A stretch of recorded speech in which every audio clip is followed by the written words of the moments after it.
नमस्कार दोस्तों, मैं निर्मला शुक्ला आप सभी का अपने चैनल पे स्वागत करती हूँ। आप सबकी स्टडी कैसी चल रही है प्लीज़ कमेंट करके ज़रूर बताइएगा। आज हम देखने वाले हैं शंकर शेष का नाटक एक और द्रोणाचार्य जो हमारा बचा हुआ है। अभी हमारे 2 और नाटक बचे हुए हैं, जल्दी से जल्दी हम उनको कवर करने की कोशिश करेंगे क्योंकि आज हो गया हमारा 3 अक्टूबर। आज से नवरात्रि का प्रारंभ हो चुकी है, तो आप सबको शारदीय नवरात्रि की बहुत बहुत ढेर सारी शुभकामनाएँ। आप लोगों को अगर हेल्प मिलती है मेरी क्लासेस से तो प्लीज़ चैनल को लाइक चैनल सब्सक्राइब करिएगा। चलिए देखते हैं एक और द्रोणाचार्य। इसमें 2 कहानियाँ साथ साथ चलती हैं, जिसमें हम कहानियों को देखेंगे, प्रमुख पात्रों को देखेंगे और पात्रों के साथ साथ इनकी महत्वपूर्ण पंक्तियाँ और कथा साथ इसमें है क्या चीज़ में। ठीक है, ये दृष्टि की बुक से हमने लिया है। आप लोग के पास अगर दृष्टि की बुक है तो आप उससे मैच कर करके अंडरलाइन करते जाइएगा।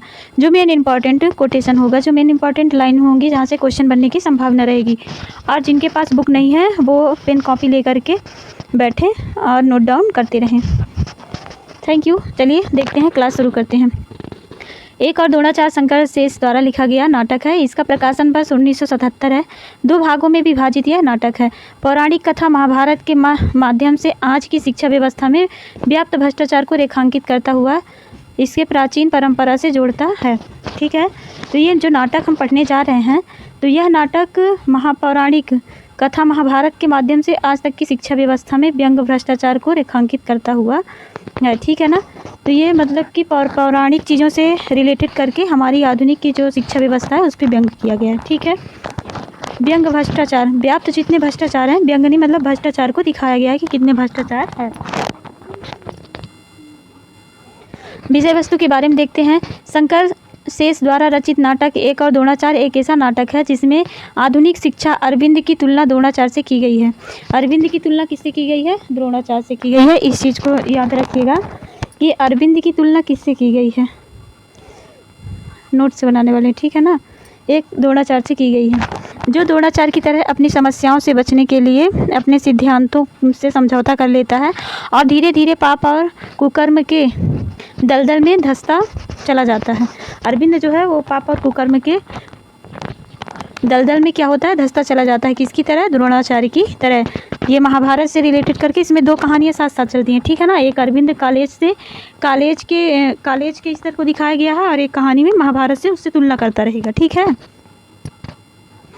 इस नाटक में 2 कथाएं एक साथ समानांतर रूप से चलती हैं। समानांतर रूप से चलती है, एक अरविंद की कथा, दूसरी द्रोणाचार्य की। ठीक, जो मैंने अभी आपको ऊपर बताया। नाटककार ने प्राचीन महाभारत के द्रोणाचार्य की कथा को आधुनिक संदर्भ में व्याख्यायित किया गया है। ठीक, यह नाटक मूल रूप से आधुनिक शिक्षा व्यवस्था के फैले भ्रष्टाचार, पक्षपात, राजनीतिक घुसपैठ आदि समस्याओं को रेखांकित करता है। नाटक मूल रूप से एक मध्यवर्गीय परिवार में व्याप्त की असहाय बेबसी का चित्रण करता है। ठीक है ना, इस नाटक जो है ये मूल रूप से मध्यवर्गीय परिवार के व्यक्तियों की असहाय स्थिति और बेबसी को व्यक्त करता है। ठीक, चित्रण करता है। इस नाटक की कथा वस्तु मूल रूप से पूर्वार्ध और उत्तरार्ध में विभक्त है। पूर्वार्ध और उत्तरार्ध में इस नाटक की विषय वस्तु जो है विभक्त है। अब इसके प्रमुख पात्रों को देख लेते हैं। तो पात्र है अरविंद, एक मध्यवर्गीय प्राइवेट कॉलेज का प्राध्यापक। लीला अरविंद की पत्नी है। यदु अरविंद का साथी मित्र है, शिक्षक है। प्रेसिडेंट राजकुमार का बाप, शिक्षा का व्यवसाय करने वाला। और राजकुमार प्रेसिडेंट का बेटा। प्रिंसिपल 60 वर्ष का व्यक्ति प्रेसिडेंट का चाटुकार है।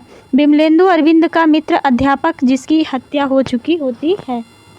विमलेंदु की क्या हो गई है? हत्या हो गई है। ठीक है, फिर है चंदू, 20 वर्ष का लड़का, अरविंद का चहेता शिष्य जिसने नकल का झूठा आरोप लगा करके कॉलेज से निकाल दिया जाता है। अनुराधा चंदू की प्रेमिका है जिस पर राजकुमार बलात्कार का प्रयास करता है, अंत में आत्महत्या करती है।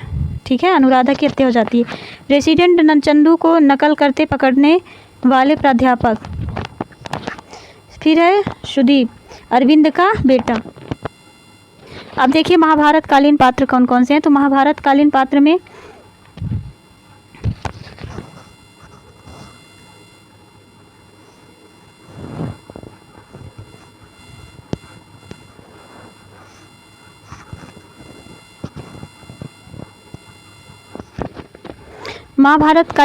में है द्रोणाचार्य, कृपि द्रोण की पत्नी और अश्वत्थामा की माता। अश्वत्थामा, द्रुपद, भीष्म, अर्जुन, एकलव्य, युधिष्ठिर, धृष्टा और कौन है, युधिष्ठिर, धृष्ट युग्न सैनिक इत्यादि इसके पात्र हैं। फिर है विशेष में, यह नाटक में दो कथाएं समानांतर रूप से चलती हैं। इस नाटक में पुरानी कथा द्वारा आधुनिक समस्या का समाधान ढूंढा गया है। कथा सार पूर्वार्ध। नाटक में आधुनिक कथा का नायक अरविंद है, जो एक मध्यवर्गीय परिवार से है। परिवार से संबंधित प्राइवेट कॉलेज का प्राध्यापक है, जिसे अपनी कैंसरग्रस्त मां का इलाज करवाना है। विधवा बहन का परिवार चलाता है तथा अपने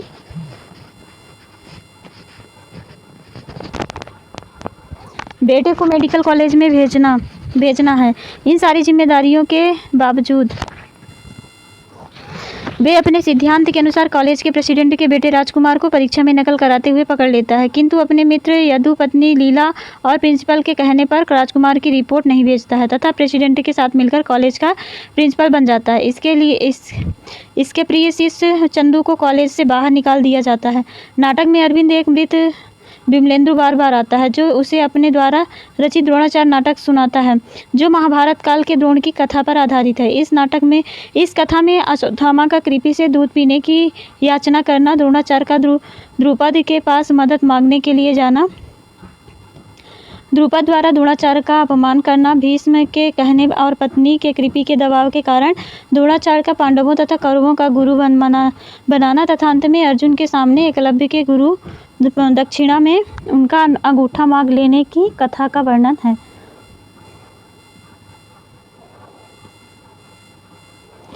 उत्तरार्ध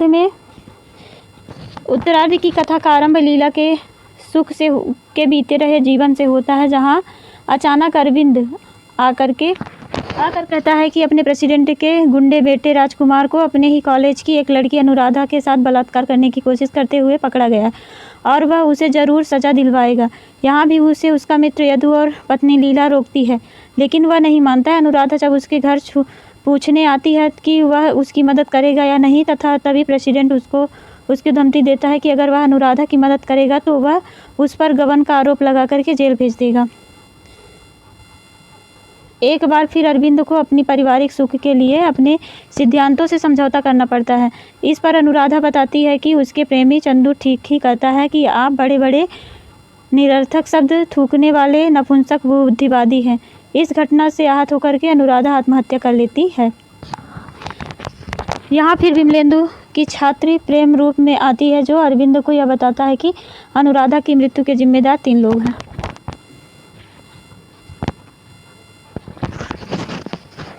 प्रेसिडेंट, लड़की का बाप और तुम। और फिर वह अपने नाटक की कथा कहता है, जहां अश्वत्थामा, कृपि और द्रोणाचार्य के संवाद होता है। अश्वत्थामा अपने माता पिता से पूछता है कि मेरे संस्कार में क्या कमी थी, जो द्रौपदी के चीरहरण पर भी मेरा खून गर्म नहीं हुआ। इस पर कृपि द्रोण और अश्वत्थामा दोनों को दुत्कारती है तथा द्रोणाचार्य कहते हैं कि भीषण युद्ध होगा जिससे सर्वनाश होगा। मैं केवल शस्त्र चलाने की शिक्षा दी है, मैंने उसे आगे ऐसा कुछ नहीं सिखाया जो मनुष्य को मनुष्य बनाता है। अंत में अरविंद पर प्रेसिडेंट को पहाड़ी से धक्का देकर मारने का आरोप लगता है, जिसका एकमात्र आंख देखा गवाह उसका प्रिय शिष्य चंदू रहता है। और कोर्ट में चंदू ने जब यह पूछा जाता है कि अरविंद ने प्रेसिडेंट को धक्का दिया, तब वह कहता है कि हो सकता है। तभी फिर विमलेंद्र का रूप आता है और द्रोणाचार्य की मृत्यु की कथा कहता है, जहाँ रणभूमि में युधिष्ठिर द्रोण को कहता है, अश्वत्थामा अवश्य मारा गया, वह नर था या कुंजर। ध्यानी कोलाहल जिसे द्रोणाचार्य अपना शस्त्र रख करके निहत्थे हो जाते हैं और धृष्टद्युम्न उनका वध कर देता है। विमलेंदु अरविंद से कहती है कि तुम आधुनिक युग के द्रोणाचार्य हो, जो व्यवस्था के दबाव के कारण कभी प्रलोभन कभी आतंक से अपने सिद्धांतों से समझौता करते हो। तुम हो एक और द्रोणाचार्य। अब प्रमुख महत्वपूर्ण पंक्तियों को हम दूसरे वीडियो में देखेंगे, क्योंकि वीडियो बहुत लंबा हो जाएगा, फिर पढ़ने में मज़ा भी नहीं आता है। तो आप लोग इसकी कथा को, कि मेन नाटक का मेन सार क्या है, इसको आप इस वीडियो में देखिए। फिर हम देखते हैं नेक्स्ट वीडियो में प्रमुख महत्वपूर्ण पंक्तियाँ। Thanks for watching.